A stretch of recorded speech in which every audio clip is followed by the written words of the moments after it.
Как дела? Да. Тош, ты рад? Ты в школу идешь?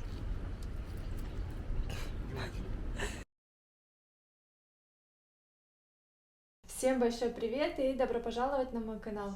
Сегодня у нас незапланированная тема, незапланированное видео, потому что сегодня наконец-то настал именно тот день, день X, когда мы сходили и познакомились с нашей школой. Теперь я наконец-то готова рассказать о том, что потребовалось, чтобы за 3 месяца, буквально там 3 дня назад было 3 месяца, как мы в стране, за 3 месяца попасть в школу, в спецобразование, в спецрамках, как здесь принято называть это, и что для этого потребовалось, сколько мы потратили на это денег, и поехали. Начнем с того, что еще в стране исхода, еще в России, потом в Казахстане я очень много читала группу в Фейсбуке, посвященную именно теме аутизма в Израиле.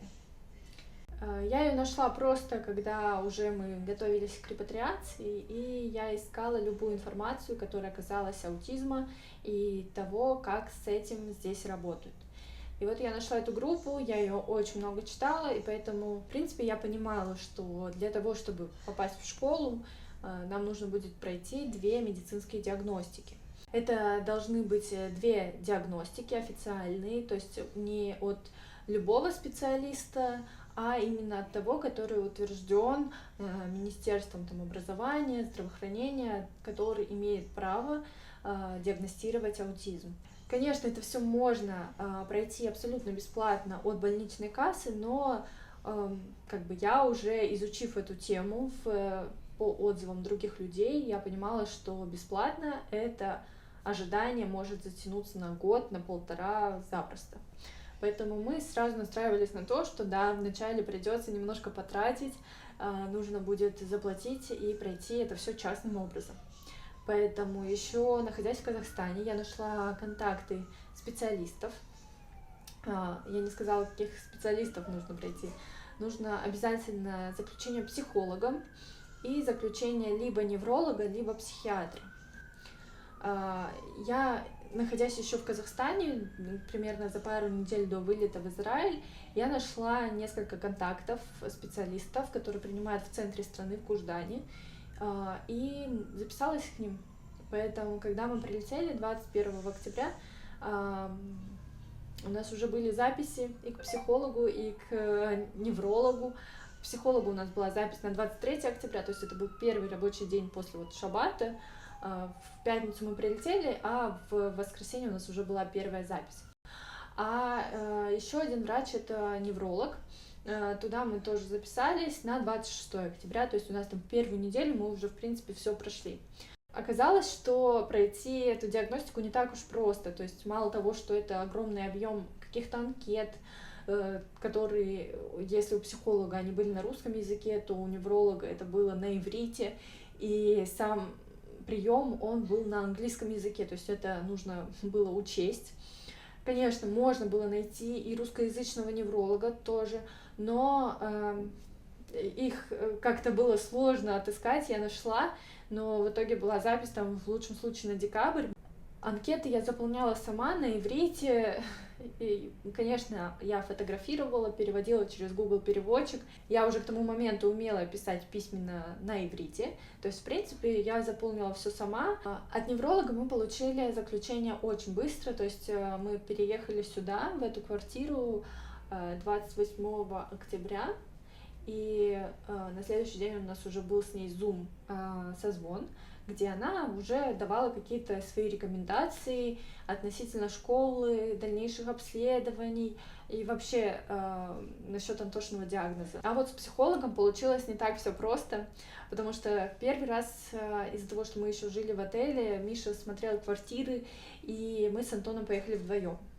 Окей, мы прошли там кое-как диагностику, Антоша был не в духе, он поскандалил, как-то это все было так сумбурно. Она задавала какие-то вопросы, я забыла анкету, которую заполняла, в общем, просто трэш. И в итоге через, наверное, 1,5 недели она написала, что хочет видеть нас еще раз. Мы поехали к ней еще раз, и снова поехали вдвоем с Антоном. И снова мы приехали вдвоем, и она очень сильно расстроилась и сказала, что, возможно, потребуется еще одна встреча с папой. И действительно, через пару недель она написала, что хочет теперь видеть Антона с папой. Вот, не знаю. В общем, очень детально, дотошно это все проходило. 3 встречи того у нас получилось. После этих 3 встреч еще месяц мы ждали заключения. То есть самое долгое, что из-за чего мы получили школу только вот сейчас, спустя 3 месяца, это, скорее всего, именно то, что мы очень долго ждали заключения психолога. По деньгам. Мы проходили диагностику у специалистов, которые не прикреплены к нашей больничной кассе, то есть мы не можем за них возместить наши траты. И, в принципе, это возможно было бы. Но, в общем, за прием у невролога мы заплатили 3000 шекелей. 3000 шекелей это был один очный прием и один Zoom-созвон. И у психолога мы заплатили 4000 шекелей, это все 3 приема, заключения, все как бы в эту сумму входит. В принципе, до 80% можно было бы вернуть через больничную кассу, но мы выбрали вариант, где мы все делаем максимально быстро и ничего страшного. Пока мы ждали заключения психолога, я сходила в мэрию, рассказала там об Антохе, о том, что, скорее всего, нам потребуется специальная школа. Мне дали заполнить заявление на то, чтобы как бы его поставили, не знаю, на учет, зачислили в класс. Ну, в общем, начали искать школу для него. В общем, я, если честно, не помню, в какой момент у меня появилась ссылка на загрузку документов. Может быть, я ее просто нашла в интернете. Но, в общем, когда у нас наконец-то появилось вот это последнее финальное заключение от психолога, я заполнила форму на сайте Министерства образования о том, что нам действительно нужна спецшкола, нужно пройти эту комиссию, это называется ВАДА, комиссия от мэрии, которую проводят, чтобы специалисты определили, какой класс больше подходит тому или иному ребенку. И там было 3 варианта.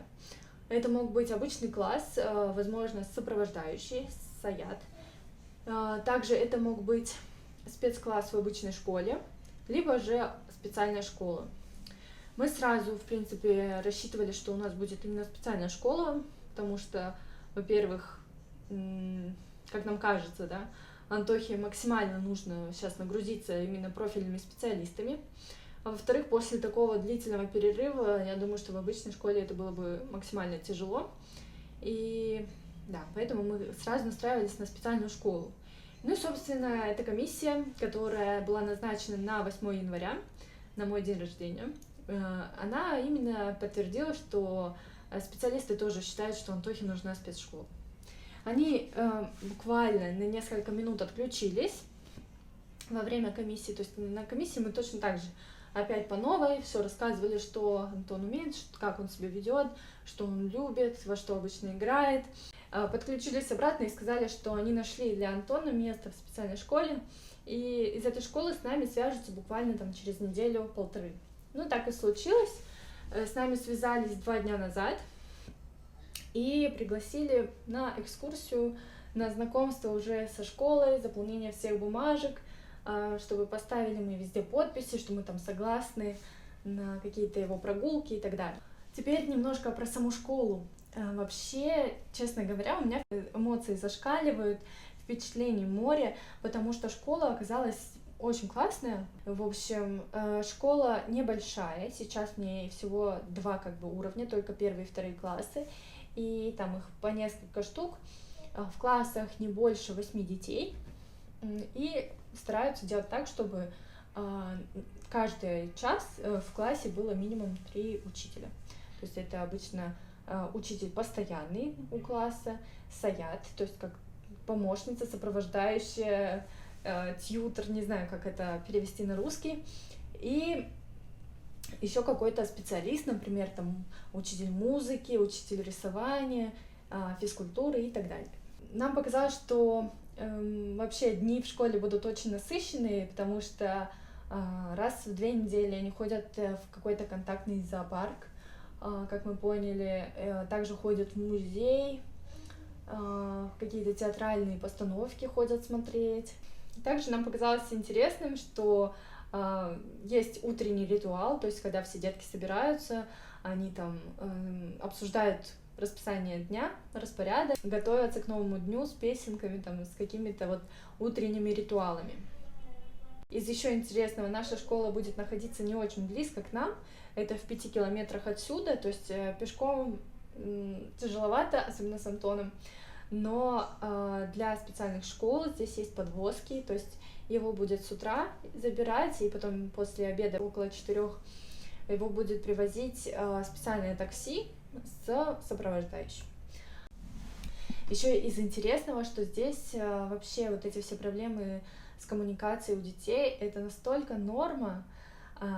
Например, в парках может стоять коммуникационная доска, то есть все понимают, что эти детки, они везде, и им нужно как-то общаться, ему надо как-то будет сообщить своему родителю, сопровождающему, что он захочет покататься, например, на качели, да, и он сможет с помощью этой доски это объяснить. И это очень классно, что это настолько входит в жизнь даже обычных людей, то есть обычные люди, нормотипичные, они будут видеть эти коммуникационные доски и будут с пониманием относиться к таким деткам. Это, конечно, очень круто. Вообще меня просто распирает сегодня от эмоций, я даже вот не удержалась и на закате записываю это видео, чтобы просто как можно скорее с вами поделиться радостной новостью. Антон пойдет в школу либо в этот четверг уже, либо уже в воскресенье, то есть это вот буквально, и, честно говоря, вообще не верится. Антон пойдет в 1 класс, хотя по возрасту он, конечно, здесь уже должен быть второклассником, но так как он никогда не ходил в школу до этого, и в специальных школах это немного иначе, то здесь он пойдет снова в 1 класс, снова впервые. В общем, если вам есть что рассказать об этом, поделиться какими-то советами или просто хотите что-то еще интересного узнать про нашу специальную школу, я буду рада делиться на эту тему своими открытиями, потому что мне этого очень не хватало. Я вот читала все, что мне попадалось в группах, в каких-то пабликах, смотрела все видео, какие-то выступления врачей, интервью. Я смотрела все, что было про аутизм в Израиле в интернете, поэтому надеюсь, что это видео кому-то поможет. Если у вас остались вопросы по тому, как начать действовать, то обязательно мне пишите. Всем большое спасибо за просмотр и увидимся в следующих видео. Пока-пока! Хорошая школа тоже.